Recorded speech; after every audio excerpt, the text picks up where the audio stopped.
Assalamualaikum warahmatullahi wabarakatuh. Perkenalkan, nama saya Divinkata Nindya dengan NIM 444322048 dari kelas 3A.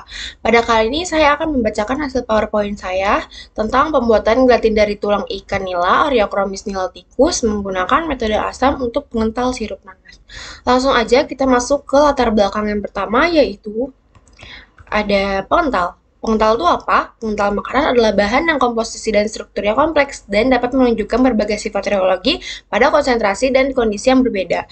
Bahan pengental juga merupakan salah satu bahan makanan utama yang secara signifikan mengontrol sifat tekstur berbagai produk makanan. Lanjut, kita ke latar belakang gelatin. Gelatin itu merupakan biopolimer yang berasal dari proses hidrolisis protein kolagen yang terdapat pada hewan bagian kulit, otot, dan tulang. Gelatin mempunyai karakter yang dapat berubah dari bentuk sol ke gel, sifatnya amfoter, dan sebagai penjaga koloid. Gelatin juga larut dalam asam, air, dan alkohol.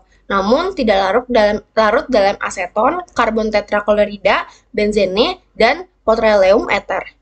Gelatin mempunyai kandungan protein sebesar 85% sampai 90%. Lanjut, kita ke latar belakang ikan nila. Ikan nila atau Oreochromis niloticus merupakan salah satu produk air tawar yang banyak diminati oleh berbagai kalangan, baik di dalam negeri maupun luar negeri. Ikan nila merupakan hewan air omnivora yang dapat memakan segalanya sehingga mudah dipelihara dan dibudidayakan. Di Indonesia, ikan nila adalah ikan yang ekonomis karena cara pemeliharaan dan budidayanya. Ikan nila juga bisa dimanfaatkan sebagai peliharaan, tambak, pemancingan, dan untuk makanan.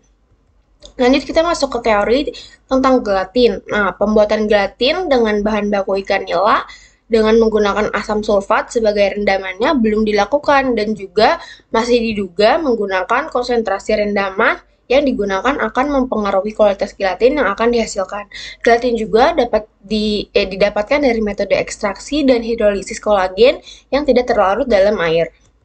Nah, di sini ada tujuan dari penelitian ini, yaitu untuk melihat pengaruh konsentrasi asam sulfat terhadap rendaman gelatin dan mengaplikasikan gelatin sebagai pengental sirup nanas. Nah, metode yang dilakukan yaitu berupa degrading, ekstraksi, dan pengaplikasian pada sirup nanas. Nah, tahap analisis yang dilakukan seperti menganalisis rendaman, pH, dan viskositas gelatin dari tulang ikan nila. Kita masuk ke tahap degrading. Tahap degrading itu bertujuan untuk membersihkan kotoran atau daging yang masih menempel pada tulang ikan. Tulang ikan nila dibersihkan menggunakan air terlebih dahulu, kemudian direndam, lalu direbus menggunakan panci dengan komposisi tulang ikan nila dan sebanyak 1:1,5 selama 30 menit. Lalu dilanjutkan proses demineralisasi. Proses ini bertujuan menghilangkan protein dan kolagen dan lemak. Setelah itu, tulang ikan nila dipotong kecil-kecil berukuran 1-3 cm, lalu direndam pada larutan asam sulfat H2SO4 dengan variasi konsentrasi 1, 3, 5, dan 5%. Dengan variasi waktu perendaman 10-24 jam dan 36 jam. Setelah itu, tulang dinetralkan menggunakan aqueous hingga pH 6-7. Lalu masuk ke tahap ekstraksi. Tahap ekstraksi menggunakan alat berupa hot plate, termometer, glass beaker, dan magnetic stirrer. Glass beaker diisi dengan tulang ikan nila, ausein, dan aqueous dengan perbandingan 1:3. Magnetic stirrer dimasukkan ke dalam glass beaker. Kemudian hot plate diatur dengan suhu 60 derajat Celcius dan kecepatan mengaduk 520 rpm. Proses ekstraksi berlangsung selama 4 jam. Jika sudah selesai hasil ekstraksi disaring menggunakan kertas saring dan ditampung di Erlenmeyer. Langkah selanjutnya, hasil ekstraksi dipindah ke loyang untuk dipanaskan di oven selama 6 jam selama suhu 60 derajat Celcius supaya hasil gelatin berupa serbuk.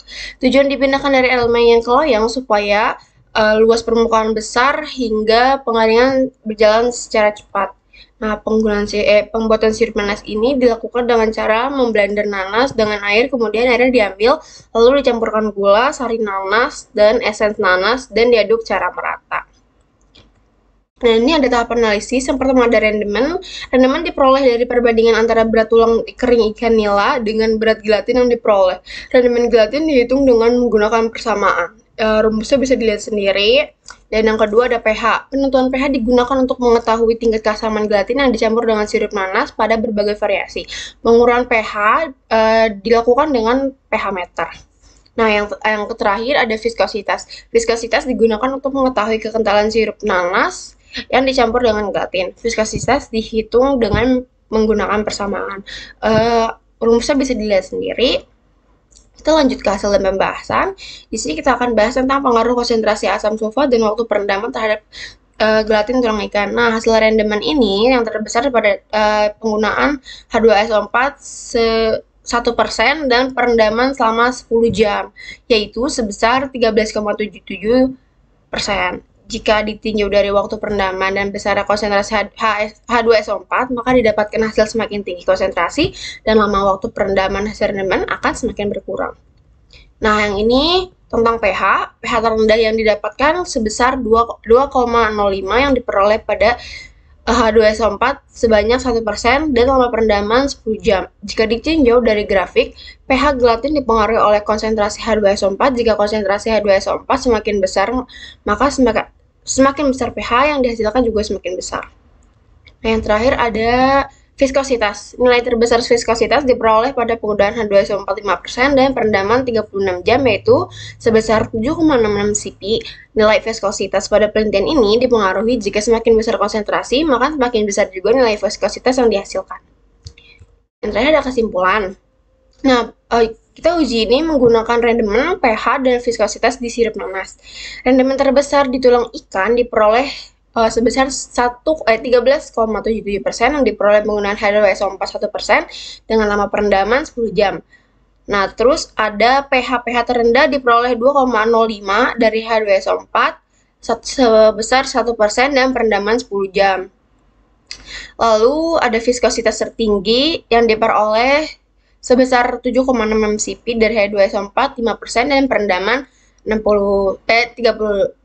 jam. Nah, ini daftar pusaka yang saya ambil, Wardana, KW, Sugiarto A 2022, pembuatan gelatin tulang ikan nila, Reochromis nilatikus menggunakan metode asam untuk pengental sirup nanas. Dari Jurnal Teknik Kimia, USU,